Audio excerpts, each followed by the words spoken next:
C'est un grand ouf de soulagement pour le vaillant peuple de Guinée. Oui, chères dames, chers messieurs, chères demoiselles. Vous savez, il y a un mois et quelques jours, la Guinée a connu une tragédie.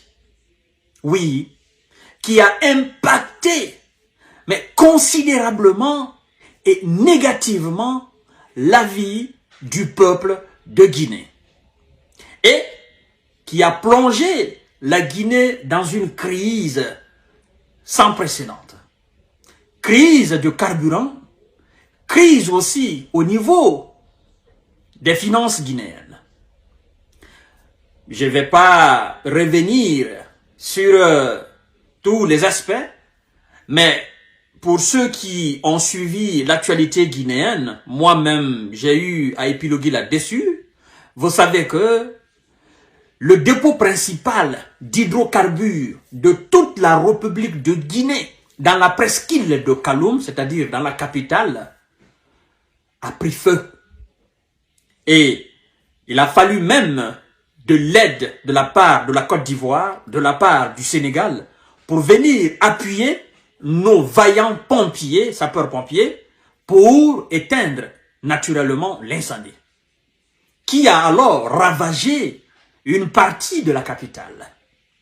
Des gens ont perdu la vie, il y a eu naturellement des blessés, mais qui a plongé le pays dans une crise de carburant, mais sans précédent, chères dames, chers messieurs, chères demoiselles. Et depuis lors, le peuple de Guinée se lamentait. Le peuple de Guinée était inquiet. Le peuple de Guinée se demandait qu'est-ce qui allait se passer après cela. Oui, les stations d'essence ont été fermées. Parce que comme vous savez, dans les situations pareilles, il y a toujours des délinquants, toujours des personnes mal intentionnées, des malades d'esprit qui profitent de ces situations, prendre les bidons de 20 litres et prendre les fûts des 200 litres, aller les remplir au niveau des stations et aller naturellement imposer des prix sur ça, n'est-ce pas, dans le marché noir. Et pour ce faire, le gouvernement guinéen a eu la sainteté d'esprit d'interdire toute vente d'essence au niveau des stations-service. Parce que, oui, le dépôt principal d'hydrocarbures a été fermé, a été incendié. Mais cela a trouvé qu'il y avait de l'essence au niveau des différentes stations de service dans le pays. Mais pour éviter cette marmaille des délinquants qui avaient prévu de se faire une manne financière en vendant les litres d'essence et de carburant à des prix exorbitants, le gouvernement a eu la sainteté d'esprit d'ordonner de faire un communiqué et d'interdire toute vente d'essence jusqu'à nouvel ordre. Ce qui a alors plongé le pays dans un chaos, dans une crise. Et éventuellement, partiellement, après ces quelques jours, parce qu'il fallait quand même lancer une enquête pour savoir exactement ce qui s'est passé. Nous sommes des Guinéens. Vous comprenez? Et ces quelques jours, les gens sont restés chez eux. Mais vous savez, quand on interdit aux gens, dans les pays d'Afrique, où la pauvreté ne dit pas son nom, combien de fois ça fait mal? Nous avons des journaliers qui sortent chaque jour, qui vont travailler le même jour, aller chercher de l'argent et venir donner à madame pour la dépense. Et quand on dit à ces gens-là de ne pas sortir, vous voyez combien ça fait. La famine finit par gagner le terrain. Et donc, le gouvernement guinéen, comprenant la situation, a partiellement ouvert les stations d'essence progressivement, tout en interdisant la vente, n'est-ce pas, d'hydrocarbures dans les bidons et les fuites. Vous venez avec une moto, on vous sert. Vous venez avec un véhicule, on vous sert. Vous venez avec un engin roulant, on vous sert. Mais la vente dans les bidons, dans les fuites ou dans d'autres objets qui sont différents de tout ce qui est mobile était interdit. Pour ne pas que les clochards prennent les mêmes essences et aller vendre, n'est-ce pas, sur le marché noir à des prix chers. Alors, le gouvernement guinéen, comprenant la nécessité de redoubler d'efforts et de venir en aide je ne dirais même pas en aide, de répondre, n'est-ce pas, aux besoins pressants du peuple de Guinée afin que la mobilité reprenne de pied belle, le gouvernement guinéen, chères dames, chers messieurs, s'est mis au travail, a dit au peuple, patientez, juste un peu de temps. Nous allons faire le nécessaire. Et donc, nous avons constaté l'accostage d'un premier bateau rempli de gasoil. Oui.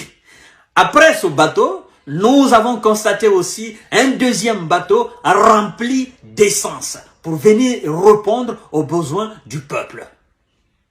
Et le gouvernement guinéen ne s'arrête pas là. Le gouvernement guinéen, comprenant la nécessité de répondre ce besoin pressant du peuple de Guinée, naturellement, a signé aussi un contrat avec la Côte d'Ivoire pour l'exportation des pétroles. 50 millions, n'est-ce pas, de litres par mois. Mais ces deux bateaux-là sont venus d'abord pour soulager, n'est-ce pas, le peuple de Guinée. C'est ce qu'on nous annonce par là. Et vous voyez l'image du bateau qui est là. Conakry le 12 janvier 2024.